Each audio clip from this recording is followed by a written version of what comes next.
Hello everyone, welcome to Helicon West. My name is Woody, I am the ambassador. Yeah. Yay. There it is. So tonight we are blessed to have two featured readers, so we're going to be mixing up the formula just a little bit, but let's get into things just so that we have time for everyone. Helicon West is an uncensored public reading series. We host published authors and community writers to showcase all levels of skill and craft. We welcome open mic readers. We welcome donations to keep Helicon West going. And you will find a sign-up sheet for open mic and bookmarks with a QR code with a link for donations at the coffee station in the back. Please remember, if you do get coffee, to get a lid with it. We want to make sure and keep the carpet as clean as possible for as long as possible. Cool, that got louder, great. We want to humbly acknowledge that we are here on the territory of the Northwestern Band of the Shoshone Nation. We are grateful for our sponsors and partners, Sugar House Review, the Logan Library, the USU English Department, Cafe Ibis, and many community volunteers. For information, interviews, and more, please visit heliconwest.wordpress.com. We're kicking that blog up. We've got a few interviews and a bunch of different things on there right now. We also wanted to give a special thank you to the Utah Humanities and the Book Festival, who has featured our information on their flyers everywhere, and so we want to make sure and be very thankful for that. But without further ado, I'm going to introduce our two readers, and we'll get into it. Our first reader is named Sunni Wilkinson. She is a poet and essayist. She holds an MFA from Eastern Washington University, teaches at Weber State University, and lives in northern Utah with her husband and 3 sons. She has authored the poetry collections The Marriage of the Moon and the Field, a chapbook named The Ache and the Wing, and most recently, Rodeo, winner of the Donald Justice Poetry Prize in 2025. Her poetry has been awarded New Ohio Review's Norward Poetry Prize, the Joy Harjo Prize, and the Sherwin Howard Award. Our second featured reader will be Darren Edwards.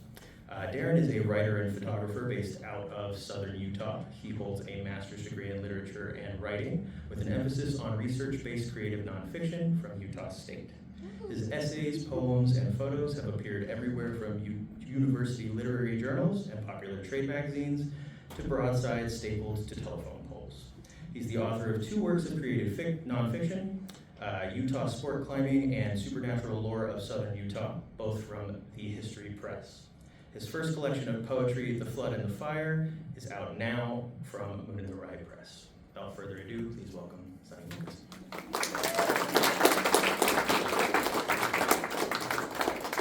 I'm so excited to be here, but that second bio was so great. I kind of feel like I need to somehow get a broadside stapled to a telephone pole. Is that what it was? That's pretty cool. I need to get that going. Thank you for having me. I've loved coming to Helicon West for a long time, and I've known Star for a very long time. She was a grad student with my mom, and I was an undergrad, and we were both in poetry. And so it's always fun to see her and just interact with the Logan poetry community. I admire you so much. This is what I used all the way here to decide what I was going to read, so it looks a little messy, but they'll be gone by the end. This book, I will warn you, this book has a lot of grief in it. I feel like this is something that has helped me to connect with audiences, though. My husband's here, and there's some poems in here dedicated to him, but a lot of the book is about grief. And just for some context, my husband and I have 3 wonderful sons, and our 4th son was stillborn. So anyone who's gone through grief, which my guess is everyone in this room has gone through some kind of grief, it helps to know what to do with it, right? Just carrying it around is exhausting. So poetry has been my place to just put it down, and it has helped me, I think, to find the beauty and the love of life again, and help me pay attention to important details and find some respite. So I'll read some sad poems. There's kind of an arc in the book. It starts with the sad, and there's a lot of sad. And then it sort of arcs over into falling in love with the world again and appreciating all of the gifts that life still has to offer. So I don't know how many of you know the poet Mary Oliver. I know she's very beloved. I love her too, and she's really what got me into reading and starting to write contemporary poetry. And so a lot of what I've written in the second half of the book is really kind of mirroring her sense of walking in the world and gathering appreciation and wonder. I'll start with the first poem in the book, which is the titular poem. It's called Rodeo. My husband and I live in Ogden, and I teach at Weber State, as my bio said. And I don't know how many of you have been to the Ogden Rodeo, but it is a party. It is a big deal, and it takes over town for an entire week, the week of Pioneer Day. So that whole week, the rodeo goes on, and the fireworks are going every night, and it's a pretty big deal. I'm not a rodeo person, but my husband's family always loved the rodeo, so I was introduced to it when I got married to him. And this is sort of my experience with a little bit of the rodeo, but also the beauty and the violence, and I think the wonder that can come out of something like the rodeo. And it's called Rodeo. Tonight is a rodeo night. The announcer blaring his bull and clown doctrine so loud it carries 2 miles east to our block, where just now a hummingbird moth drinks from the pink phlox with its long wand, and I'm alone for a moment, and the sky is bleeding itself out over the train tracks and the abandoned brick factories. The lights of the carpet store by the mall flicker carpe, and I wonder just what I can seize. The homeless shelter bearing some saint's name fills up every night and spills downtown the next morning. Wings of strange creatures brush our flowers while we sleep. A hapless moose wanders a schoolyard before it's caught, tranquilized. Everyone's looking for it. A warmth, a softness in the belly in a bed of grass. Take it when you can, seize it. Lately, sleep is a myth, and my brain is so hardwired for worry, my whole body crackles. Then a deep fog rolls in, and all day I'm lost. Unlike this moth, greedy in its guzzling, drinking sweetness without asking, and now the buzzer of the bull riding sounds. I think of the grace of that single man, one hand on the saddle, and the other a flag waving violently above him. A wild show of surrender. Some days it's like this, one part anchored while the other begs for mercy. And some days it's the other, the posture he begins with, both hands together holding tight. Sometimes you hold your own hand. That's all there is to take. I have actually quite a bit of respect for these guys that do the rodeo circuit. That's an enormous amount of energy and that just the physical wear and tear. But really, just thinking of that image of them bracing themselves for the impact is something that I'm in awe of. Okay, how many of you know the Perseid meteor shower that comes around every summer? Yeah.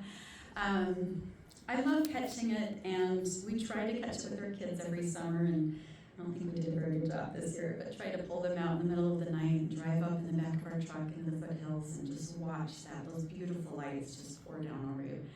And I think if you can't find wonder in something like that, something's wrong with you. So being able to be alive to that is something I'm really grateful for.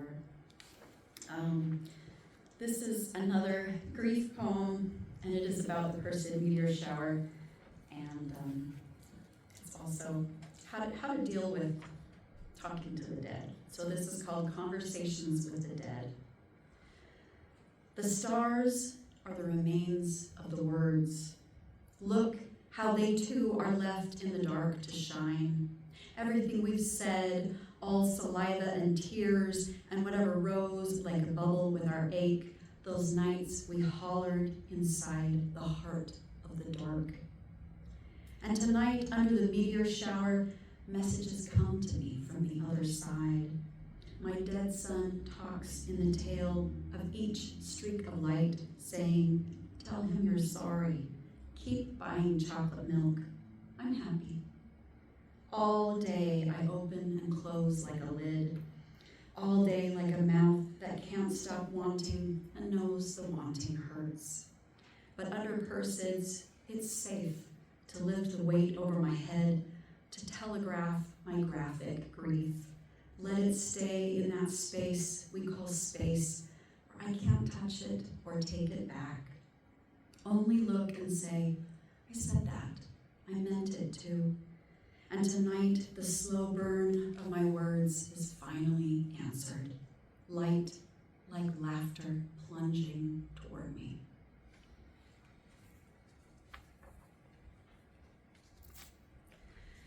One of the things I've learned with appreciating things in the world, and like I said, this is a lot of grief. I went on a lot of walks. Shortly after we lost our son, not too long afterwards, we moved and COVID hit and our lives just completely changed. We were in a new neighborhood, and I found that I spent a lot of time going on long walks around our home, and that was such a healing space for me too. Between the combination of that and getting older, I suppose, I found in my heart a real genuine affection for those creatures that are often unappreciated. So this is my ode to one of those. Ode to the skunk who lives in the woodpile I pass on my morning walk. Anyone else love skunks? I hate the smell, but they are just so beautiful. Little sister, you are like the spirit Jesus says is like the wind. You come and are hidden and leave us stirring in your wake. You disturb the mind. You are so close to the earth, we have not yet earned the gift of seeing you. All summer you have hidden in the fragments of someone's ramshackle cabin. But now it is October, and I wonder, where will you go? Who will smell your perfume and love you again like I have? Who will watch your slick shape, your feathery tail dip into the bare trees an hour before dawn? Your body is from the age-old black and white stages of history. You are elegant as the silver screen and as remote. Greta Garbo of the neighborhood, you slip into evening's gray gown and saunter down to the little farm where the fat black pig lies all night in the mud. You are otherworldly and silent, sniffling out beetles and spiders while the moon slowly rises like your bright wet nose over my house. She disappeared after that season. I don't know where she went, but I have a tenderness in my heart for her. How many of you have spent some time at the Great Salt Lake? This is another, I think, I'm from Logan, and we didn't come down south very often. That was a big trip if we went to Salt Lake. And I remember going by the Great Salt Lake, and I could sort of see it as a glimmering patch out there. But we never went. When I was young, no one went. Like, it wasn't the thing to do. People had stories about it, but that was it. And as an adult, I decided we lived pretty close to it, and I wanted to go. And it was, I had never seen light hit land like that. It just went on and on. And still, the best pictures to this day that I think I've ever taken of my kids are them playing out in the water and the reflection of the light, the water and the clouds, and then just like endless brilliance, and then my little kids there. There's something really magical about the Great Salt Lake. So Antelope Island's beautiful. The Spiral Jetty is also one of my favorite places to visit. Just the colors out there are so magnificent. So I don't know how many of you know Nan Seymour. She's been the poet in residence at the Great Salt Lake for several, I think she did it for a couple of years. But she asked me to write a poem for her project called Irreplaceable about the Great Salt Lake. Different poets and community members honoring Great Salt Lake. So this is my contribution, and I wrote it in February. So it is called Valentine for the Great Salt Lake. From the sky, your clusters of brine shrimp eggs huddle and drift into thick brown swirls like pools of chocolate milk. You, mother to millions, amniotic sac waiting to hatch innumerable legs, flat and upright, that paddle and push tiny boats of creatures toward each other. You are buoyancy of bodies toppled with light. You are love potion. From the sky you are the brightest glint, shine of a gum wrapper, a wild lick across our desert face. From the sky you are a lost child. I bring my children to you, and something primordial breathes under our feet. My sons wear your salty crust, your brush of mineral across their bare and freckled legs all the long drive home. They sleep inside your mottled and endless light. You are the place that held me while I listened to the meadowlark's song on a spring afternoon so wide and long that nothing but the wind in the brown grass and that single bird moved. You are the heart of stillness, heart of lark and coyote, pink heart of Floyd, the flamingo, who fled the Salt Lake Aviary and lived in the heart of you for years, migrating then returning. The sight of him, a flash of fuchsia, a thump in the chest, a one-legged valentine lost in blue. You heard the story about Floyd the flamingo? Oh, I just love that. Just how amazing it would be to be driving past the Great Salt Lake and there's this flutter of pink. There he is on his annual trip. Okay. I have two more. Let's see.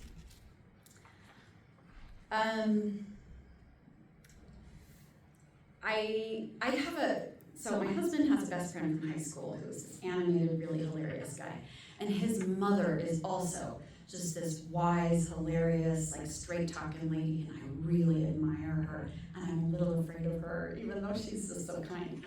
And I've noticed as I get older, I really look up to women that I feel like they've really battled their way through life, and they've decided they're comfortable in their bodies with who they are, and everyone's just got to deal with it. And there's something so likable about that. Well, this particular mother is just like that, and I really, really like her. And I love that the nickname that her son gave her is Buddha. She's a bigger lady, and she's full of this great wisdom. And she just lives exactly in who she is. She's just such an authentic person. So I was thinking one day about this name, and maybe she really was Buddha in the last life. So this is a poem called Buddha Has Returned, and it's for her. And the title moves right into the poem, so I'll do a brief pause. Buddha has returned from his noble and eternal journey in the form of my friend's mother. Buddha eats street tacos for her birthday and laughs a long, hard laugh at her son's jokes and lets her grandson tussle her hair. Buddha has borne 3 children and watched her body fall like slow glacier melt. Buddha shops Target in old blue jeans, her rear a square that somehow smiles as she leans over the cart to drop in a set of cotton sheets while talking to her daughter on the phone. Buddha grows hollyhocks and makes flower dolls for her granddaughters. She taught high school history for 25 years and remembers the name of every European city she's ever visited. Buddha buried her first husband, then her second. She takes care of her special needs brother, scolds him in his tantrums, laughs at his pants around his ankles in the driveway, tucks him into bed, though like her, he is old. He teaches patience, cries his wisdom each night. He might be Confucius.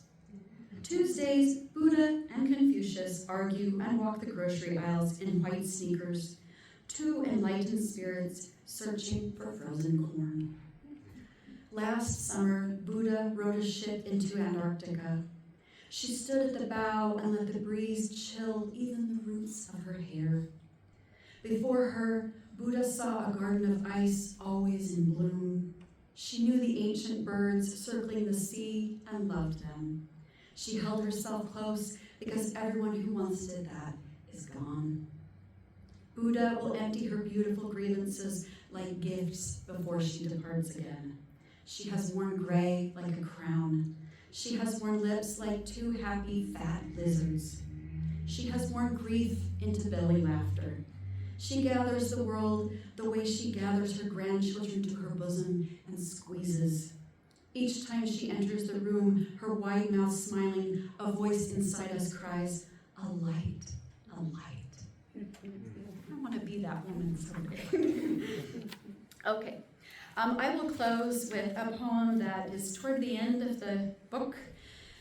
I know that we live in an era where we're kind of obsessed with the body and with affection. For me, there's something really, really tender about just holding a hand, just to brace yourself and to show tenderness. It's the simplest way to pull someone into you and to know that they're there to support you. So the book starts that rodeo poem with holding your own hand, which I do think you have to do sometimes in grief. But it ends with a different hand hold. So I'll close with that.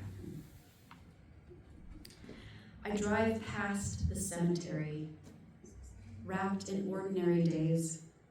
Like a bird in a nest, you're there, wild and airy, not buried so much as hovering somewhere between the leaves of the oak that's grown 6 feet since we said goodbye to you.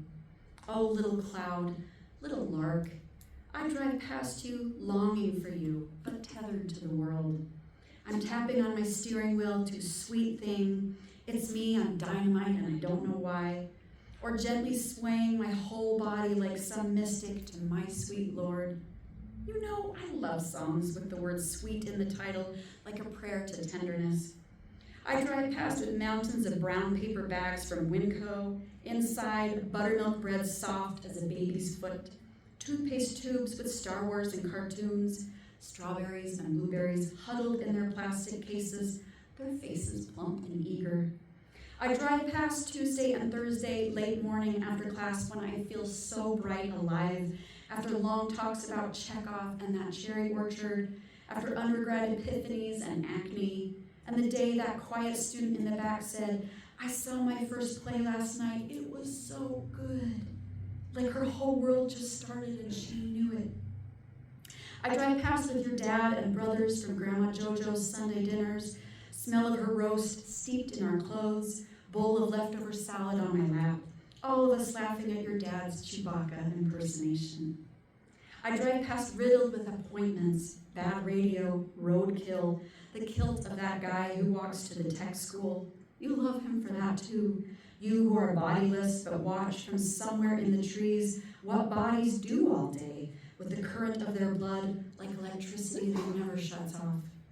Oh, tiny God with a tiny rose mouth, invisible to me now, we love the world together.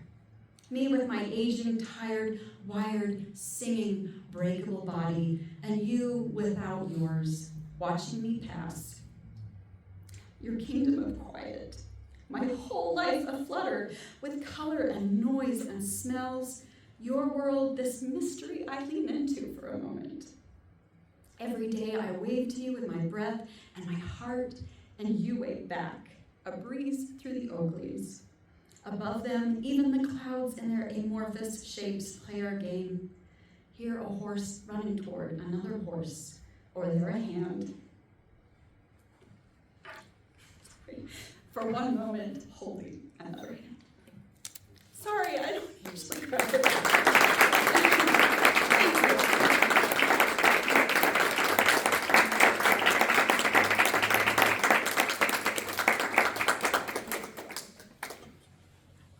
All right, thank you, Sunni, for those beautiful poems. That was fantastic. Let's hear it one more time.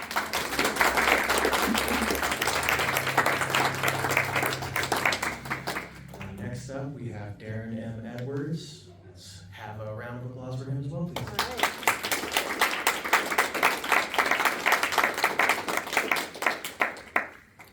Thank you so much, and thank you so much, Sunni. That was beautiful, and I love the way that those poems bookended that you ended on. That was lovely.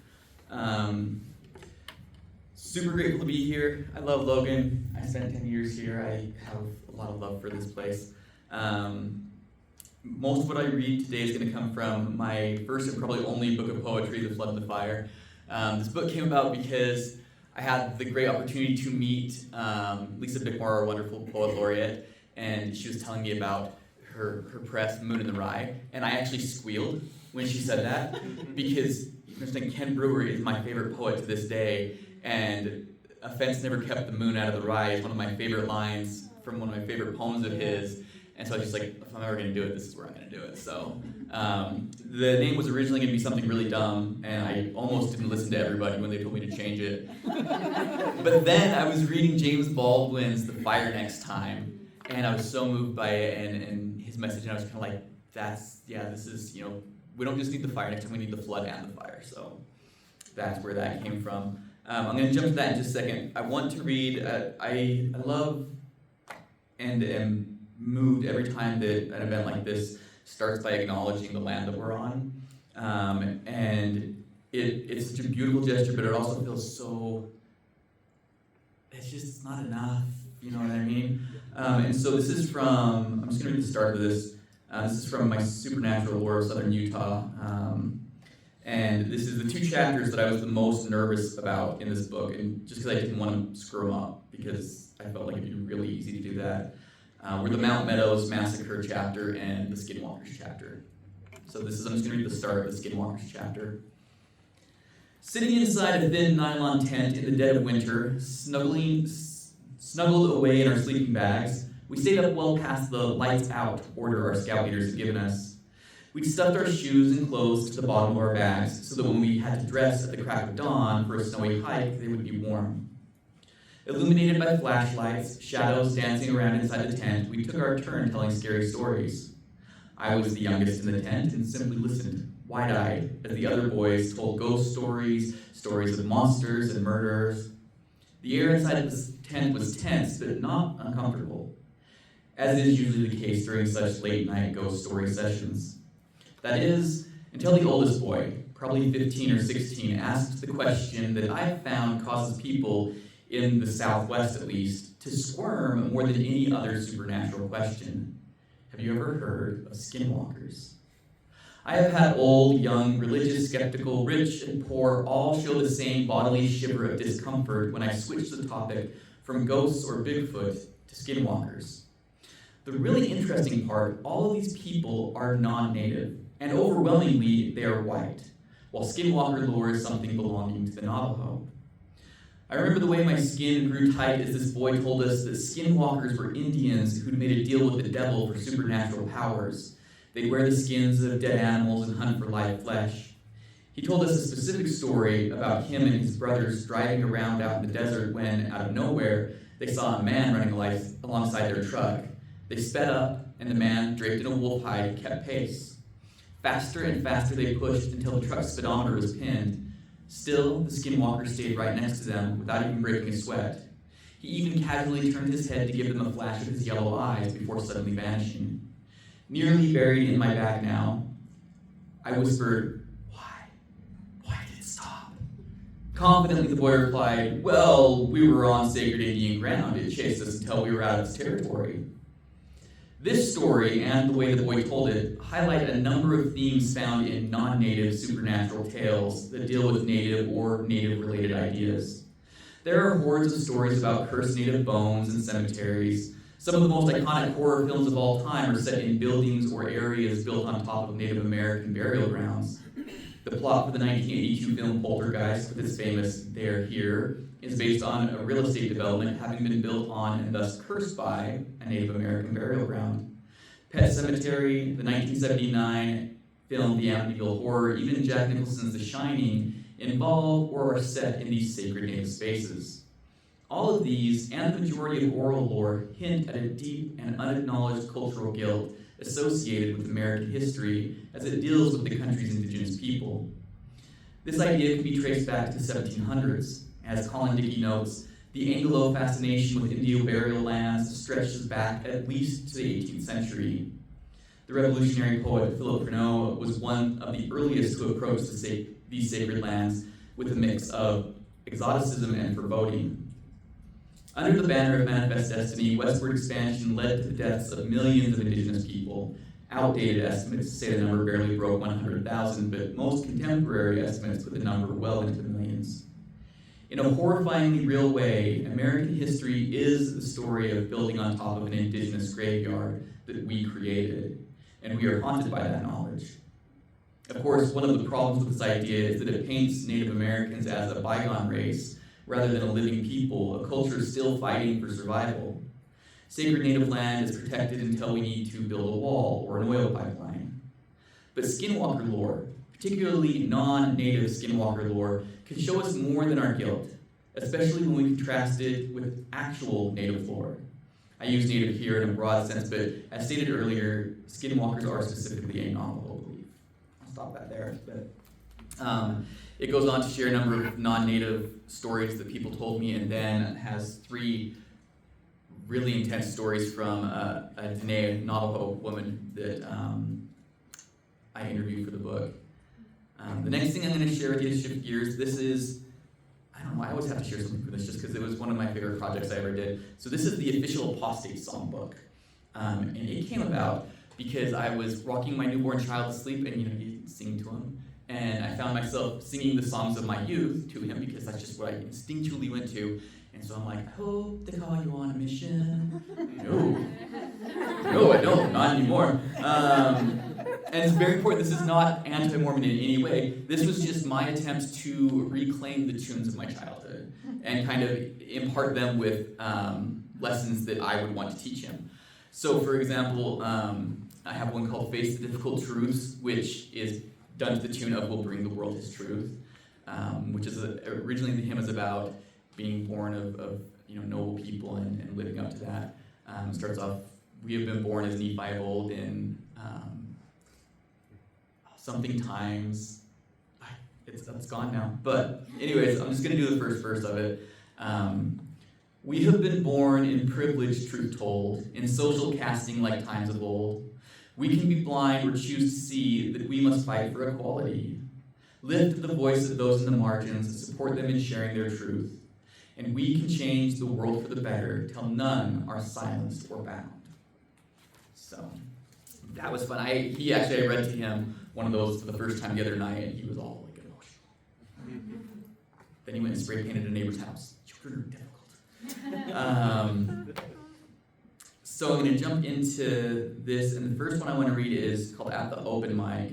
Open mics have been a huge part of my life, and I love them deeply. And I want everybody really quickly to give a round of applause for Helicon and for Star and Woody and all the people running this. So give them a round of applause because they deserve it. I first experienced Helicon as an undergrad, and it was my first experience with an open mic, and then Star let me help be one of the students that run it, and then I went down south after I graduated and was teaching at Utah Tech, and I started an open mic there that ran for 5 years, Storm the Mic, and I just love this because this show Star's influence, because at that open mic, Marianne Hills Harding got her first exposure to open mics and saw how I ran it, and then she moved up to Provo and started Speak for Yourself, which has now been running for 10 years.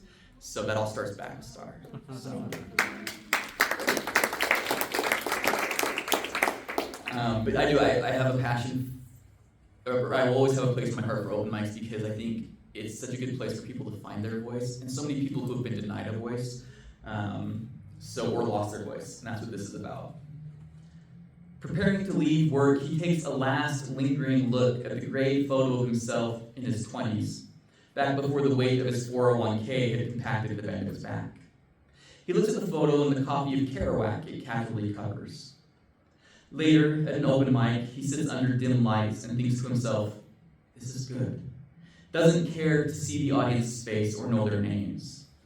The MC, this silky blue tracing of a girl, walks up to the mic like the scarf in a foreign film he saw as a child. He can't remember the plot, but he remembers the scarf with a touch of updraft wrapping around a lamppost, just like her hands now hold the mic stand. The sound of his name is like the deep hard lick of a bristled tongue on a burn that never healed. It's a flashback, fade forward, bookend of pain and excitement as its syllables slide off the curve and bend of her tongue. Seconds later, he's pulling the mic from his stand. He turns to face the half-shadowed mass and digs his fingers into the red and gray whiskers that grow like fireworks in the wrinkles of his face. And as he speaks, words skipping over his teeth like stones at the feet of the child he was back in 52, when his eyes were still wide and clear, the half-shadows start to move. And with each word and each sound, each rhythmic gesture of hand and neck, hips and knees, they move to match. Blackened waves coming to shore, and he's standing there on the beach, naked for the first time in decades, and he can feel the spray from their eyes, and he presses into it, raising his voice to the point of cracking, but he doesn't stop. He keeps it there at the edge where he can feel muscle fibers start to catch. There are no words for what he's doing. The cliches of bleeding on stage or pouring out his soul are more than cheap, they're wrong. He has his blood, can feel it moving inside him more now than ever before, and no vessel can contain his soul, so there's nothing for it to pour out of. It grows with the movement of his lips. His hands throw it through the cafe's roof and out over Main Street, past the train yards, beyond borders and oceans, until it breaks orbit and joins the stars. At the end, when all he can feel is the tingle, the body-wide head brush, he takes a last look over the wash of almost faces, still bobbing in the tide his words brought in, walks past them out the glass double doors, and into an evening whose air envelops him in scents he had forgotten long ago. Oh, yeah. Thank you. So, next one I wanted to do is, this comes from my time teaching. I spent 7 years teaching the university level, and then an additional 5 at college prep high school, which was a little, some things are just too good to last, and we should have known. Because it's now a military school, which is like the opposite of what it was. It's called St. George Academy, and my unofficial motto for us was St. George Academy, subversive as fuck. Because we were the counterculture. We had the most diverse student body in the state because all the black kids and brown kids and gay kids and people that had been bullied out of all the other schools in southern Utah came to us.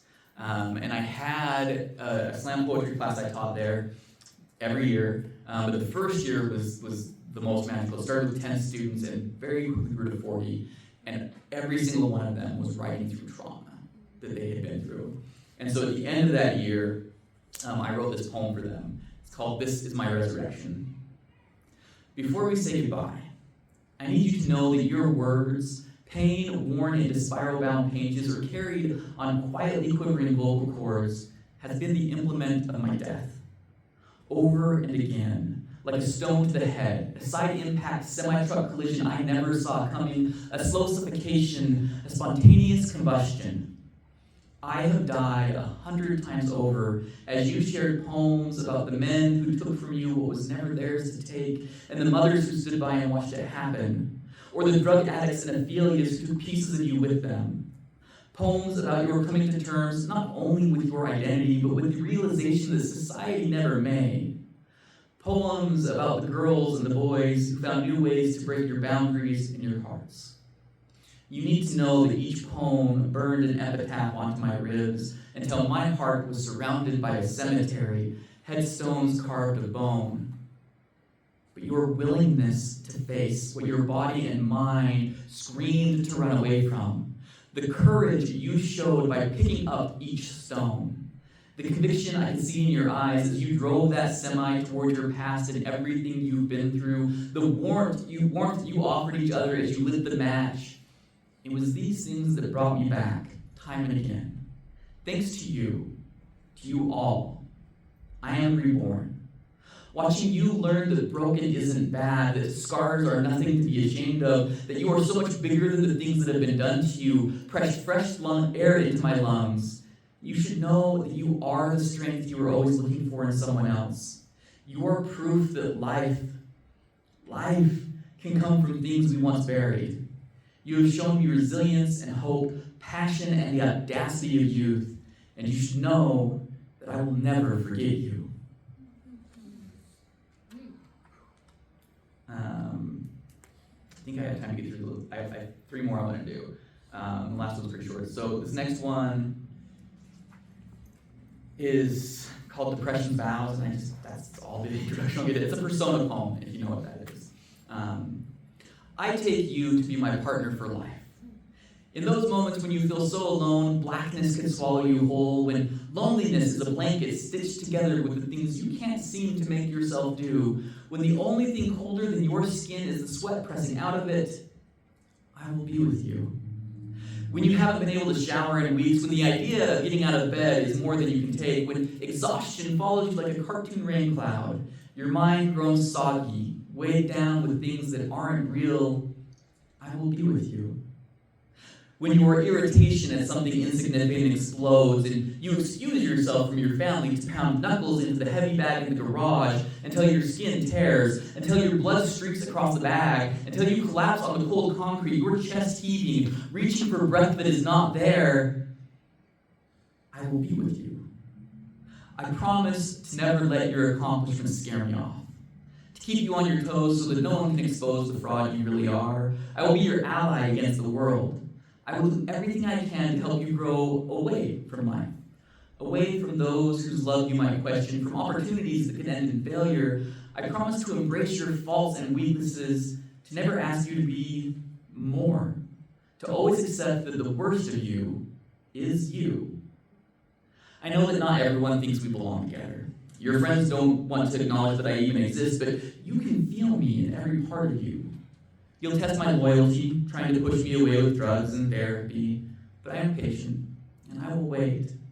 And when I return, when once again you've lost interest in what you love, when you don't have the energy to feed yourself, when simply existing seems to ask too much, and when you go from that feeling nothing to being so full of rage that it's like your muscles are vibrating, when you shake with the pain of pent-up energy as if all that had been missing for weeks came back in a burst, I will take your hand, hold your fingers tight, and slam it into your head until the bursting that runs through your body is replaced with a numb stinging in your temple, because at least that's a pain you can deal with. And when you're there, huddled on the floor in the dark, rubbing your head and honestly wondering if you can give yourself a concussion, and you feel pathetic, less than human, ashamed to leave the room and have to explain the noises to your wife, when all you want is to go to her, but you can't imagine how she could still love you, I will be there. I will wrap my arms around you, pull you tighter until the shaking stops, tighter until you can't breathe, tighter until you are nothing but numb. Still, you will resist me, petulant child. You are a rebel who cannot withstand their own rebellion, stubborn defiance of day rising from night. You fight with such vigor, such disdain, but I refuse to leave your side forever. So bury your face in my chest, lest you become blinded by your own light.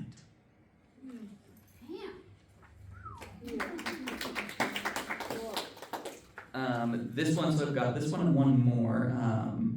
This one, my wife has told me to give out, and I'm usually really good about picking out content warnings and trigger warnings, but I never did for this one, and then she was like, she got on me, and she was like, yeah. So this is, came from my time teaching, and it's about school shootings. So it's called Every Year. Oh, also, this one, it notes on here that it was originally performed at Art Provides, an art gallery, on June 2021. I know that because the statistics have not been updated, and because I referenced somebody else performing later that night, that obviously is not here tonight. So that's just context for those things. Every year, there's a new batch of faces. A new class clown, a new shy kid who will discover their own voice. Dozens of new journeys of self-discovery every year. I tell them my class is a safe space, regardless of race, religion, gender identity, who they want to kiss. They are all welcome here. Inside the walls of my classroom, they are all safe. They are all safe. They are all. But there have already been 27 school shootings this year, 27 chasing the blood-soaked 249 from last year, because it seems that every year the number goes up as the rhetoric stays the same. We teach our kids to cower behind desks as the numbers climb higher, and I tell them they are safe, but the numbers don't slow, and I have never felt more full of shit. Still, they will come, bright-faced, into my room every year. And I will have to consciously decide every year that I will put myself between them and what our nation refuses to stop from happening. I will listen to talk of good guys with guns, armed guards in every school, teachers already pushed past breaking, being asked to take concealed carry courses, and I will force myself to run through the worst imaginable scenarios so that when the day comes, I will not hesitate. Will not have to ask, is this really happening? No precious seconds wasted deciding what I will do because I've already decided, pre-recorded tapes playing out battle plans while simultaneously pushing out the thought of my own son, about to turn 6, having to question as he stands at my casket if his daddy loved these kids more than him. I teach my students to avoid using to-be verbs whenever possible. To-be verbs are weak. They denote simple existence, not what you're doing with it. You shouldn't just be, am, is, or were. You should laugh, smile, play, run, barricade, shelter in place, hide, hold your breath, cause how I want them to be able to just exist.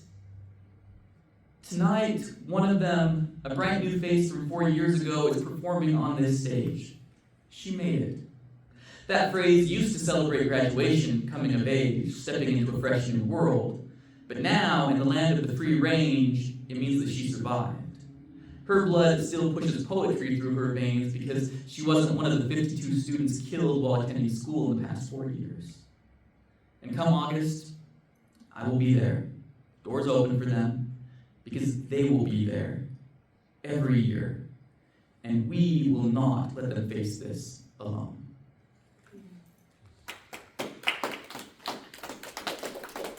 And I don't want to end on a sad note, so this is a love poem for my wife. It's called Love and Arson. I can't seem to stop telling her that I love her. It's problematic, this unstoppable current of romantic affirmation. After all, when we hear the same thing over and over and over, doesn't it start to lose meaning? I worry that someday all of my I love yous and my gods, you are beautifuls will rush past her ears. But I can't stop, can't quit, can't contain these words when I see her doing her hair or playing dress up or picking up dog shit. You can only hold your breath in for so long, and I breathe her in like oxygen. No, not like oxygen. I don't need her. She is a precious scent then. Something I take in because it enhances my existence. She is the scent I would carry around with me every day like fresh-baked cookies or bacon. But more than that, she triggers happy memories of being wrapped up in a blanket over the heating vent, hugging all of that encompassing warmth for myself, so cozy, I can't help but drift off to dream. I would buy bottles of her, leave them open around my house, one in every room, or scented candles, by the dozen, light them all at once, a shrine to this smell. I will worship it as the flames grow brighter. No thought to fire hazards. Let the walls catch. Let the house burn to the ground. But let its ashes be filled with her smell. And I'll bury myself in them and quietly exhale, I love you. I love you. I love you. Yeah. Thank you so much.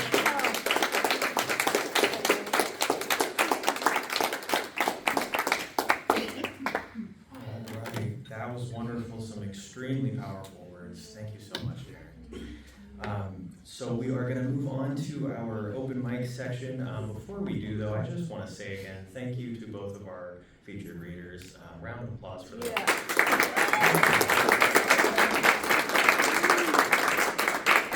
And on a more personal level, I think it's just really important to make space in our hearts for words of love and kindness and understanding and courage like this, especially when it's just so easy to be hateful right now.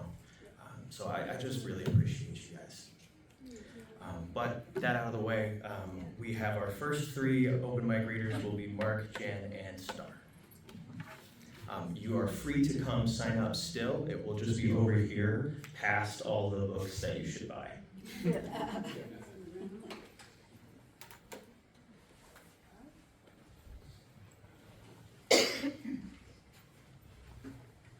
Hi. 3 short poems. Fall recession. Leaves bleed early this year. The planet's patient calendar won't notice a few weeks here and there, but for relief, that brittle sundial always running late, those lost days are blood and gold. Experts converge to warn that forests are cutting their own budgets. But Dave from Kaysville says on Facebook, it just rained. Biblically, in fact. What drought? Dave is soaked. Big climate is selling something. I just don't know what to believe anymore. This next one is called Wishing Well, and this was like a poetry prompt, where I had to use the words bitter quitter in there, so have fun spotting those, I guess. Wishing Well. Alarm, chest cavity throbs, toes to the carpet, chin up, stumble downstairs, knuckle the leash, dog does his business, good job buddy, clamber back inside, toothbrush wet, polish yellow stones, scrub, scrub, spit, make for the kitchen, drop bread in the wire slots, caffeine bitter, crack eggs, over easy. Shell shards drop in the goo, great, just great.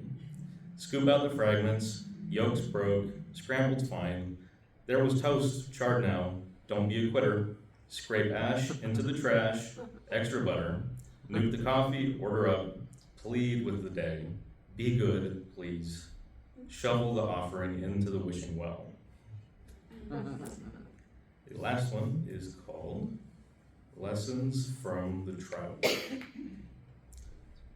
It's been months since you crouched on the rocky banks with nothing to do, just to drink in a waiting mountain stream, not since the frost was freshly washed off with spring. There are just too many daily demands to flee, to escape to a lonely spot by the water and trace trout as they pull themselves through the cold, endless beating. But today I fled anyway. Riparian birches and maples fade in fall shade, tossing leaves like pennies into pools of shallow eddies. I made space for myself on the shore, and the slick, spotted rainbows, rising and melting between rapids, were never more swollen and persistent, and never too busy to be their colors. Yeah. Thank you.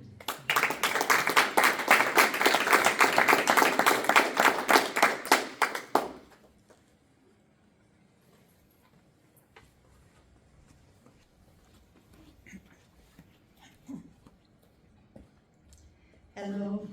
Hi, Jan. This is a short piece, and the title is called Mirror, Mirror. I was in a gift shop one day with my grown daughters and eagerly bought a new magnet for my refrigerator. It read, "Mirror, mirror on the wall, I am my mother after all." We all had a good laugh about it at the time. However, over the years, it has become increasingly truer, but not in a good way. I thought the world of my mother. She was stylish and attractive and truly what I would call cosmopolitan. She had traveled the world, had impeccable manners, was well-read, and had a wickedly ribald sense of humor. That was always a surprise from what outwardly appeared to be a woman who was prim and proper. She was a good mother. I felt like it came naturally to her, and she seemed to relish it. She managed the household handedly, sometimes by herself when my father was away on an overseas assignment. There were 3 children in a 5-year span, but she soldiered through. I am told she was a wonderful cook, but as I was growing up, I did not care for her cooking at all. There were a lot of overly well-done dry meat dishes, overcooked canned or frozen vegetables, no homemade bread products or desserts. But my older brother and sister have differing opinions on this. As an adult and newly married to a man who was an excellent cook, I introduced her to spice, marinades, baked goods, and good wine. She eagerly took it on. My mom was the type to get down on the floor with us to play games. She organized all the family activities, showing enthusiasm and always willing to try something new. When not tending to us, I never saw her without a book, news magazine, or latest newspaper in her hand. And a cigarette. Always a cigarette. When she and my dad got divorced after 25 years of marriage, it broke her. She never recovered. After having devoted her entire married life to being an Army officer's wife, which was a full-time job, and a mother to us 3 kids, she didn't know how to start over. She had a college degree, but had not worked outside the home in over 2 decades. The 1970s was not a nice place for a 51-year-old woman entering the workforce. After managing to get a fairly decent job and providing a means of support for herself, her bitterness took root. She would not socialize except with us kids, now grown and married and with our own families. After a few years, it was decided to have her mother, who was in her 80s, move in with her. This allowed her to quit working, as my grandmother would now help with the finances. This proved to be a bad move. The 2 women did not get along very well, and neither one had any interests outside the house. Therefore, there was no socializing going on. It was a tense living arrangement. They sat around most days smoking and arguing. Their big outing would be to go to the hairdressers once a week. I would try to visit as often as possible with my kids to bring some semblance of fun into the scene. My grandmother died after a few years, and I myself got divorced and moved away. I told myself time and time again, I should not become like my mom. But after my own divorce, I sure could, at last, sympathize with her. My mother eventually followed me to my new location and became a great resource for me as I was raising 2 kids as a single mom and working full-time. She simply adored my kids and did a lot with them. They adored her too. But it was her only outlet, and she refused to make friends of her own or to try to socialize outside of the family. This took a toll on her, and her bitterness grew and grew. She became stodgy and closed-minded and jaded. Hardly the woman she had been before. Today, I'm about the same age she was when she died. She died of throat cancer from all those years of smoking. And she died a bitter, lonely, sad woman. And now, after my second divorce and my own bouts with cancer, and trending a bit on the bitter side, am I my mother after all?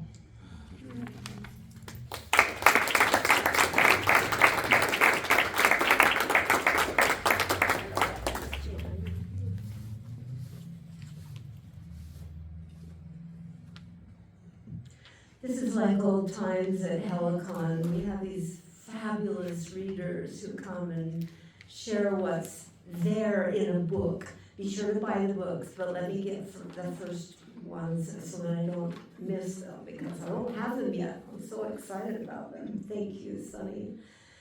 Thank you, Darren. Oh my. And thank you, Jen and Mark, for those good readings. And I'm still doing these little prose poem memoirs, so here's another one. Let go. Boys and men, they come and go. They steal a girl's center of being. None of them asked. I had no concept of yes or no anyway. The boys took and I gave, and I wondered how to live beyond no or yes. There was Bobby, 6th grade, 1962. For 2 hours at a time, we talked on the party line every day after school until my mother came home from work. Cousin Bonnie listened in, clicking the receiver to get our attention, complaining to my mother. Bonnie couldn't call her mother because Bobby and I tied up the line, blabbing on about nothing. In the summer, did he call? I don't remember. I was at the swimming hole on the Bear River, chased by my older cousins, boys who grabbed me, girls who told me how to let them. The phone was safe. The river, I stayed away unless someone went with me. At 12, I learned to say no. The boys didn't stop. It wasn't my heart they broke. When I was 13, my sister's husband chased my boyfriend Larry away with a gun. Larry took me for his steady, gave me a diamond, joined the Navy. I wrote him, said I had sex with another boy. He was nice about it, said he understood, said he paid a prostitute more than once. By the time I got his letter, I didn't care. I couldn't write him again with all the things, all the boys, all the men. None of them caused my heart to ache with love. I didn't know how to love. I didn't know how to fight them off or tell on them. I pretended to be tough. I was promiscuous. How could I live otherwise? I took off the ring Larry gave me and took it to his mother where she worked at the library. She said, "Are you sure?" Yes. I let him go. I let go of everything to do with Larry, not because I thought I didn't deserve him, but because I didn't love him. Love was too much work. Then I met a married man and ran away with him to California. He had a Hells Angels jacket. We slept in rest areas along the freeway. People left us alone. He asked me to give him my change purse of dimes and quarters, my allowance for school lunch, to use a payphone to call his wife to wire gas money to him when we got to Los Angeles. Let me just say that when I finally got back home to a bathtub and dinner on the table, I let go of traveling with married men or Hells Angels for the rest of my life. And when I met the man who broke my heart, I clung to him and couldn't let go until he had beaten me and cheated on me and stolen from me and given me children and hurt my children and loved them and loved me but didn't know how to show it. He drank and gambled and worked 2 jobs and went back to hurting me every time he won my trust again.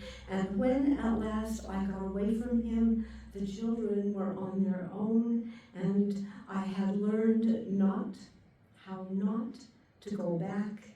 You can bet I let go then. I damn sure let go.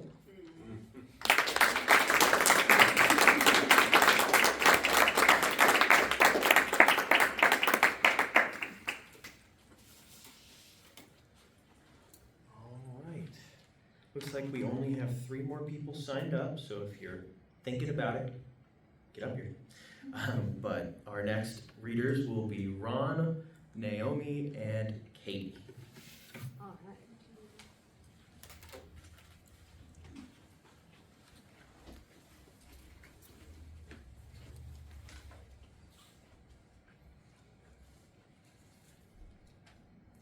Hi.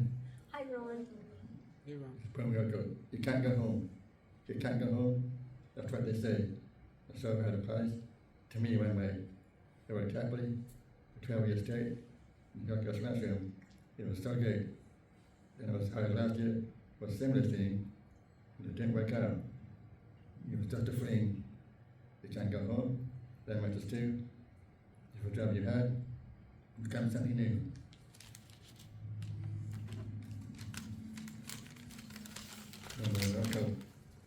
Going down. So it feels like my left hand is starting to go down. So I'm wondering what my way would come. It's from my diabetes, because it hurt me much. So I'm not very well. It's my ability to touch. I have 5 fingers, including a thumb, which I wouldn't feel. You feel it now. So both things continue to go well for me, so I can support my family.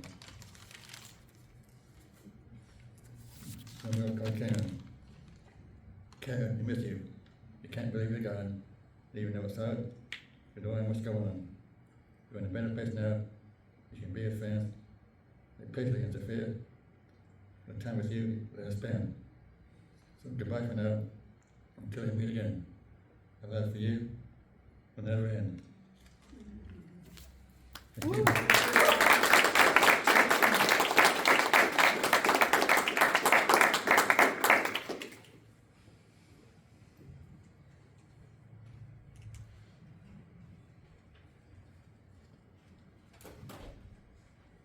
Hi, people. It's a little bit of prep time because I'm on my phone. I guess while I'm here I could say something useful. Like, damn, Darren Edwards, seriously, what are you doing? Anyway, great poems is what I mean. That probably came out creepy. I apologize. Anyway, just seriously, holy crap. Okay, sorry. And I'm excited to get both books tonight, so I'm very excited to be here. I'm going to read 2 poems about my husband, because he's awesome, so there you go. This one is called Wolfman. And it's called that because he wrote a poem called How to Love Your Wolfman, and this is a response to it, whatever. Anyway, okay.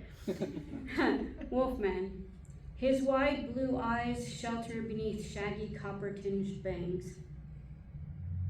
He tells me he is cold, yet I see the warm light behind his eyes. I watch the green and gold glitter swirl the glow over all he loves. Feel the weight of large hands, a warmth I know before we touch. He has wandered alone so long, he never turns as I follow.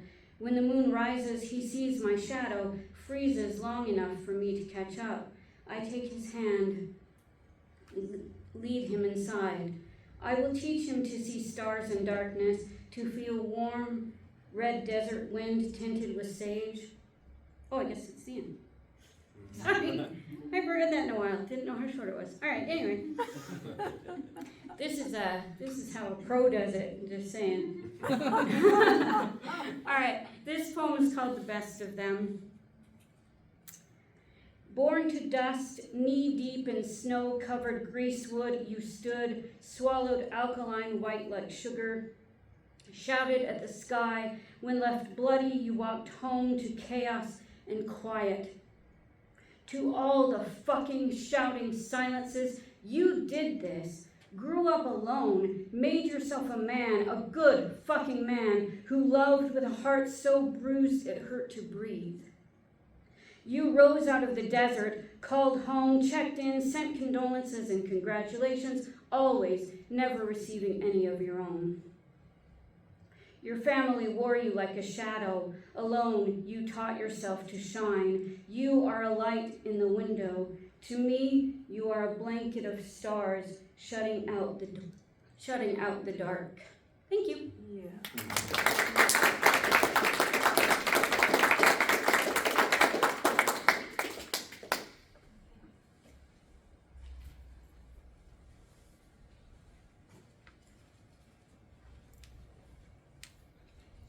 The first one is called Atomic Bomb. This was sort of inspired by the animated Spider-Man film and Oppenheimer, and my friend Daisy. Atomic Bomb.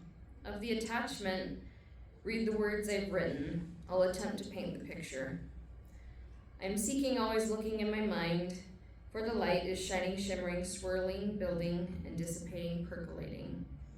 And then reforming, created, and then so shattered all at once. Is she a vortex? She is shining too brightly, creating a perfect storm for me. There is an entire world and it all comes back to her. Because you're only looking at her, there's a whole world. You have permission to enter it. You have made a blind spot everywhere else. What if I don't want to fix it out? Your recurring problem, you're barely looking anywhere else. I can't quite see her when she's this overpowering. She's been getting a negative. I've been feeling it all day. Either her or me, we are each other's editors. I'm always seeking to be in this difficult place. The soulmate is an energy that shines out of all people. I know everything I love in them exists in others. Right now I'm dealing with how it exists in everyone around her, when I can always feel her near, no matter what. I can feel them, everyone and one close by, in the process of choosing to hold on or let go. It's overwhelming. I love her so incredibly much. For some reason, they're the most important thing in the universe because they matter to me. This energy, like a sunflower, drawn to the sun and skies and stars, is shattering, colliding, bursting like a supernova, like an atomic bomb. And this one's called Blue Diamond. You know I'm writing about you, so why don't you write something that will reach only me? Tears after all, quote, regret, recalling what I can't see best. Whatever it was in the sky, fallen first, temporarily pressed into the earth, burning through past, present, and future. I can always find our story, whatever it was in the sky above us. We both fell down navigating the sky, a stalemate of balance creating hard blues, destroying the light horizon. This frozen over connection, reaching only me, can't change or chart a new course when where you are is perfect. And this one is called Your Eyes Are Blue. Not green, gray, or brown. An easily proven fact, but it doesn't capture everything that happened. I woke up and saw you next to me, on the asphalt. Our eyes met, fellow souls. A lot of clarity in this moment. I remembered what you meant to me, did for me, the weird beauty of it all. I don't know what to call it, but we were in the eye of the storm together. For what purpose, I'm still not sure. What was real? A sunset? Under the surface? A dancing partner? Pointing north? And falling in love again and again? Ants crawling on my arm? Passion and pauses, the middle way, set in stone. A tall tan bookshelf, some beautiful ghosts, one in particular, and the god of clouds. Sleep improves quality of life, and the writing comes slow then all at once. A little more inflection, not everything was perfect, but you, we are, were, here. Old questions answered, new ones arise, the mysterious cause and effect. The things that trap us, control us may fade with experience, healing, and clarity. You taught me things greater than blind faith and willpower. Our hearts are populated by the people who love us, everyone passing us by, keeping us warm like a patchwork quilt of all we treasure, of finding, looking, for seeking, deliberate blue skies. Nature and the world are mirrors, beautiful and good mirrors, sometimes not just a reflection or manipulation. To be where you are, matching, making the best with the people or person you're with, like finding a great but imperfect spot away from danger. To watch the sunset with the god of clouds, of remembering we all fall down, but we can get up, a feeling, not an absence or a void, but a heart full of love. I only tell that to people I love. There's more than nothing, love's distance, in this memory. Because all of us exist all at once, every version of ourselves are here, now in one. They are not me, but they are me. This is its own thing. Together through it all, solo and back together in the eye of the storm. Then up above among the clouds, were the universe together. The restraint and quietness in and through brief, great moments, like sunsets. This short, insane, intense time together, with long-time echoes of remembering over forgetting, both powerful in their own way, the growth through time you will only see glimpses of. I feel bad we had to meet in the worst way possible. In this worst way possible, but we don't need perfect, we just have to live in the moment and try. Not everything lives up to a perfect fantasy or needs to, but we built up these wonderful moments. Showing up is key, even if it's lying down on the asphalt together. I'm trying to break down, dismantle, and burn down so I can remember, transmute bitter pain into healing growth, to be built up again. But I want you to be free, so you can be happy and fly into the daylight, because together, whether real or imaginal, both, we danced in the music and the silence, and found the clarity and some unity and a kernel of truth in a hopeless place. We were both there for a purpose, there for each other. To do what needs to be done in a weird way, love was present. We were somehow a pair. I woke up. I was looking at you with your eyes, their eyes, my eyes, and even though I called you by the wrong name, I wish you peace, happiness, warmth, hopefully some protection, hope, and love. It's all happening now, the past, the middle, and me remembering as I woke up snug at my grandmother's, I still don't know what it means. I'm still working on it. But I wanted to say I remember time after time because the only thing that exists is now. Thank you very much.